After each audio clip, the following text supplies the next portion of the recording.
Use stress to supersize you. Welcome to day 136 of our Supersize You annual challenge. Sharon Horne-Ellstrom here. We're focusing on mental health and well-being all this month. And so one of the topics that comes up, of course, is stress. Well, stress can be used in positive ways to motivate us to take action, to do the things we know we should do anyway. And that's the good kind of stress. The bad kind of stress is the stress that many of us are all too familiar with. The stress that makes our heart beat faster, keeps us up at night so that we lose sleep, has us in these mind spirals and loops that are just catastrophizing and making everything in the world, blowing it out of proportion and making it huge. So we're going to talk about stress today. I also want to talk about and share a tool called the Lifeline exercise. I shared it before. This is my visual aid lifeline exercise. It basically starts in the year that you're born, 1960. Remember those timelines we used to have in history class and in social studies when we were in school? Do they still teach social studies? I'm sure they call it something different. And then we want to put an arrow at the other end to keep moving. You can tell I started this in 2021 and using it as a visual aid. It's a well-worn, well-used visual aid. 2021, 22, 23, 24, 25, and I haven't added 26. I better do that because I'm not checking out this year.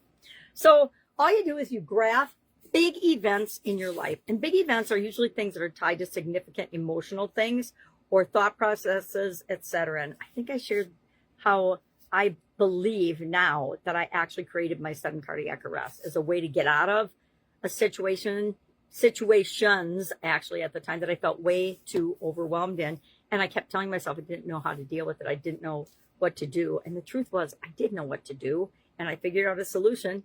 And I'm here still to talk about it, which is, I think, a pretty powerful example of how we kind of map out and do everything in our life. We don't always believe it, but if we look back on our life, we can see so many instances of synchronicities that make no sense whatsoever. So what we're going to do is we're going to add mental health and well-being to our graph today. We're just going to do the main highlights and then think about at each of those checkpoints, what was I thinking? What were my beliefs? What was I feeling? How was I myself, how did I think, talk to, and feel about myself back during that event? And I think you'll pretty quickly realize that the things that you considered negative events were associated with negative thinking, false beliefs about ourselves, not being capable of figuring things out, things like that. All right. So do that today as an extra bonus. I'd like to add, I've got so many tools I want to cover and share every month. There's not enough days in the month. And so I'm doubling up a little bit with a topic and a tool. So this is a tool today. I like to do it on weekends because most of us have a little more freedom and time on weekends than we do on days of the week. You might have kids in school. You might have to go to your job, whatever it is. That's when I like to do it. If that does not work for you, will you please let me know in the comments below and I'll figure out a different way to do it. I want to make sure you're getting your needs met. All right, let's go back to talking about stress. I'm going to have a sip of coffee because it calms me down. What does that tell you about my brain if coffee actually relaxes and calms me down? I think we all know. So, use stress good. It's things that we're excited about. Here's the interesting thing. In our bodies, at least most of us function this way as humans, stress and fear vibrate at just about the same frequency. So if I want to turn a stressful situation around, all I have to do is get curious about it and excited. Curious about finding the solution to the stressful situation, or curious if I cannot let the stressful situation bother me. I'll give you an example. I have technological challenges a lot. Like my youngest granddaughter says, a lot. And in addition to that, I have vision challenges, literally physical vision challenges. I'm legally blind, and so I don't see very well, right? Literally, physically do not see very well. So when things change, and I'm trying to do them on my teeny tiny cell phone, like record Facebook videos, it used to just freak me out. You'd hear the Oppenheimer, you'd hear WTF, you'd hear me getting all frustrated. And a while back, I realized that was not helping me solve the problem at all. If anything, it was making it worse. And as soon as I calmed down and just said, okay, well, how else can I make this possible, the thing I'm trying to do? I always find a way, sometimes faster than others, but I always find a way. So why am I going to get all stressed out about it? Because I know that if I'm in that negative stress freaking out type point of view or perspective, I won't even be able to see the solution, even if it's right in front of my face, which incidentally is almost always right in front of my face. I almost always know what to do. And if I have the stress, positive, curious emotions working for me and thoughts working for me, I can see it. If I have the freaked out, burned out, stressed out, negative ways and perspective and point of view and thoughts going through my head, I can't even see the solution. The same solution's always right there in front of me. It's always right there. It's like opportunities. Opportunities are around all of us all the time, but our brains and our thinking won't even let us see them if we're not ready for them. I hope that makes sense. If not, please hit me up and ask in the comments below. We need to create for ourselves, all of us as human beings, because we live in such an ever-changing, dynamic world. And we have, not so much when I was a kid, but ever since the internet came into being, and now since AI has come into being, and crypto and all the other crazy things that vie for our attention, social media, the news, everything is just trying to take our attention, because if we pay attention to it, we're working on their goals. We're not working on our own. So we need to have our own toolbox of things that we can do when we feel stressed.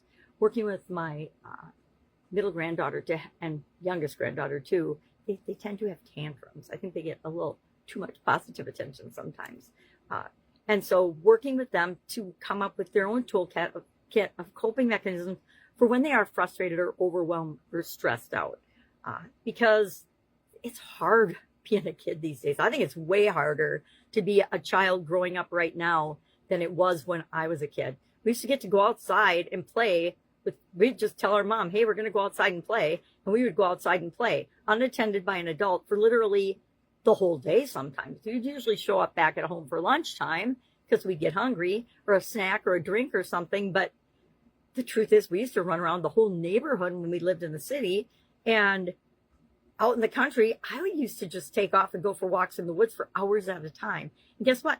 My mom didn't have to worry about me because she knew we were safe.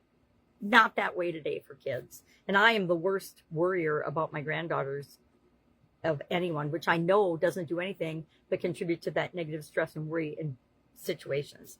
So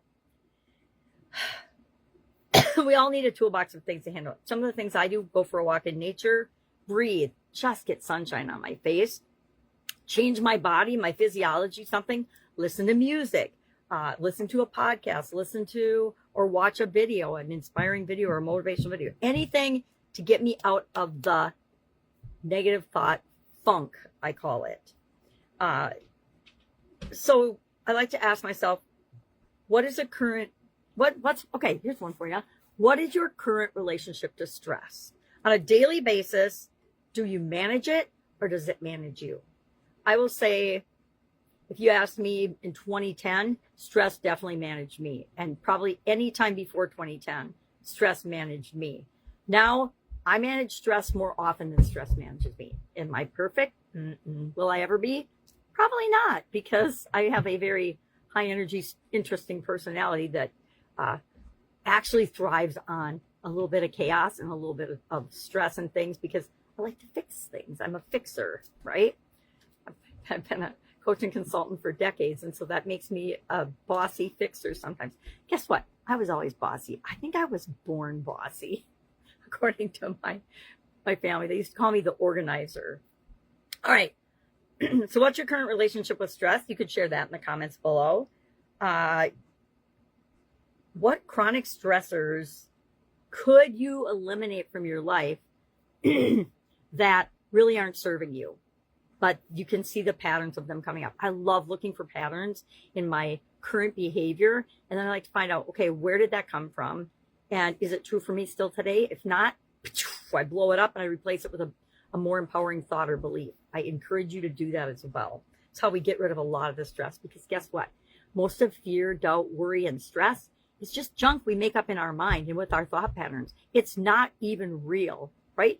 We create everything based on what we think about it, what we assign meaning to, etc. And a lot of the time, the meaning we assign to something is absolute nonsense.